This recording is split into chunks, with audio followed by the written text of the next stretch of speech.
Everybody good? Yes, sir. I think so, yeah. Would trouble you as you begin to identify yourselves with full name and spelling? Sure. It's Brian Bassett, Director of Public Safety, Chief of Police, Brian Bassett.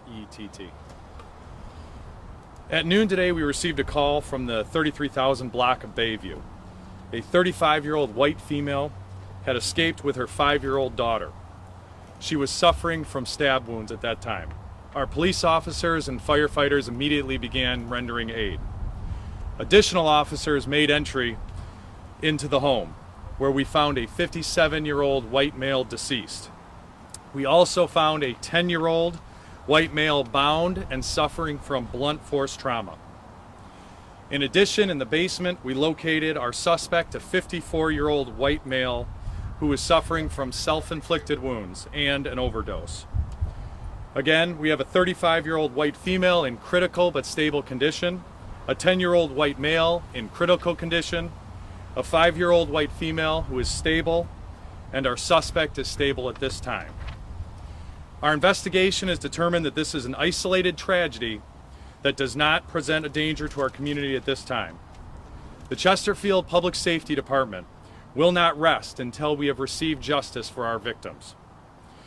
If you or your loved ones are involved in or are victims of domestic violence, please reach out. One victim of domestic violence is too many victims of domestic violence. I want to thank our supervisor, Brad Kirsten, members of the Chesterfield Public Safety Department, Selfridge Air Base for their support, Anchor Bay Schools, the Macomb County Prosecutor's Office, and the Michigan State Police for all of their help.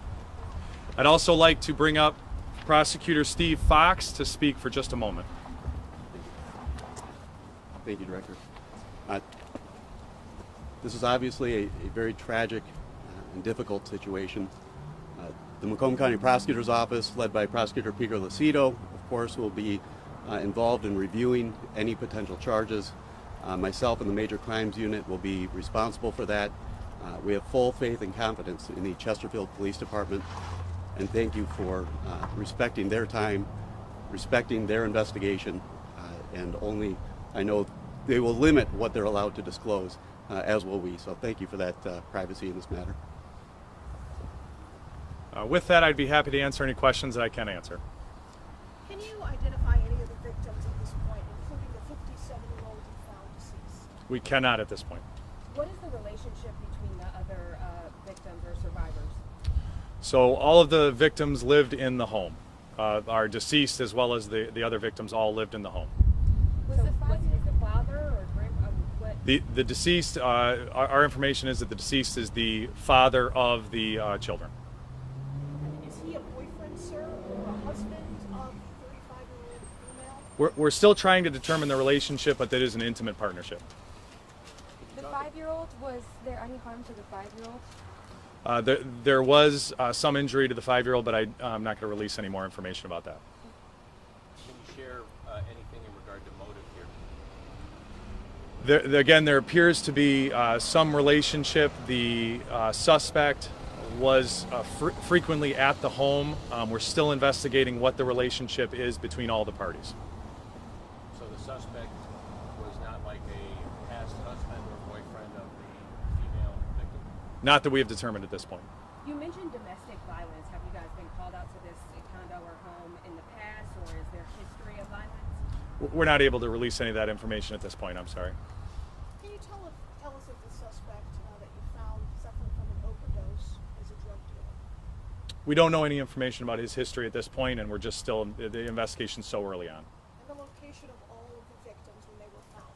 Did the woman take her 5-year-old child outside? And we heard that she might have been covered in blood, sir. So we were called. The woman and her 5-year-old, she was able to escape from the home. So that is correct. She was holding a 5-year-old girl. That is correct. That is yes. And the child, the 10-year-old who was found, where was he in the home? We found him in the home and actually in a closet. We had some information that also the victims may have had their necks injured or slashed. Is that true? So she was suffering. She had some stab wounds, and there was a number of locations. So I'm not going to go into where the locations were at this point. us sort of go in a chronological sense of, you mentioned this individual suspect had been there before. Are you able to ascertain from the surviving victims of, did he show up? Was he intent on injuring the parties? Was it something spontaneous? Can you give any context to what happened? So he was welcomed into the home initially. From that point, it's still too early to really go into what happened. But he had a knife as well, obviously, or did he grab one from their home? So we're not that in those details we're not going to be able to go into. I apologize. But he had a gun, obviously, that he apparently tried to use on himself, or not? We're not going to go into what weapons were used. We're not going to go into any of that at this point. It's just too early. Who called 911? So when the woman was able to escape from the home, there was a vehicle that stopped and assisted her, and that's who initially called 911 or allowed her to call 911.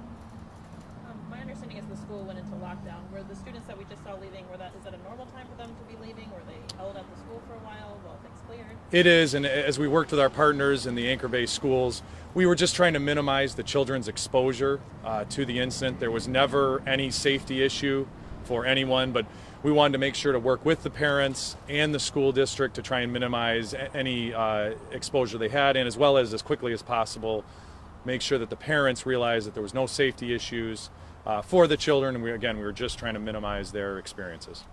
You had mentioned at noontime the call came. Do you have any idea when this individual came to the home this morning? How long he had been there prior to? Sometime in the early a.m. So he had been there for hours? Yes. Had he been holding them in the home? The exact timeline we're still working on, and we're not able to release that. And the department put out that this was also an attempted suicide. Can you elaborate in regard to, did he have a gun that he tried to shoot himself with or injure himself with a weapon? So again, it's too early to release all of that information, but it is this initial determination is that he was attempting to commit suicide. So he had a gun, He did not have a gun with him. but there was a gun at the scene. But as I said, we're not going to go into the weapons at this point. So for accuracy, though, we're talking stabbing victims for all of the injured that are hospitalized, correct? Or are you able to? You're not able to. No, it's not. Just to be clear, so there was blunt force trauma, there was stabbing, there was not any gun wounds or gunshot wounds to the victims that we have. To clarify, if that helps. So you don't believe? Are you able to say if there was a gun involved at all or not? There was not a gun involved. Okay. And you can't say at all whether this was apparently spontaneous anger or something premeditated. It's just too early in the investigation to go into that. Any details as to why the one child was tied up? It's too early to, the timeline, why things happen. It's just too early to disclose some of that. I'm sorry. Any details on how they were able to escape, the mom and the other child? No. All right. With that, thank you very much. I appreciate it. And if any information, spelling, anything like that, please let us know. Thank you very much. Thank you. Mr. Prosecutor, can you share perhaps a timeline? I know this is all fluid and investigations are continuing. I Would appreciate that. charges come this weekend or would they not come this weekend? Do we know? We don't know. Obviously, we won't authorize anything until the investigation is complete and presented to our office. That timeline is completely up to the police to make sure that they do a thorough investigation. So it would be an estimate and a guess at best. I understand. Thank you.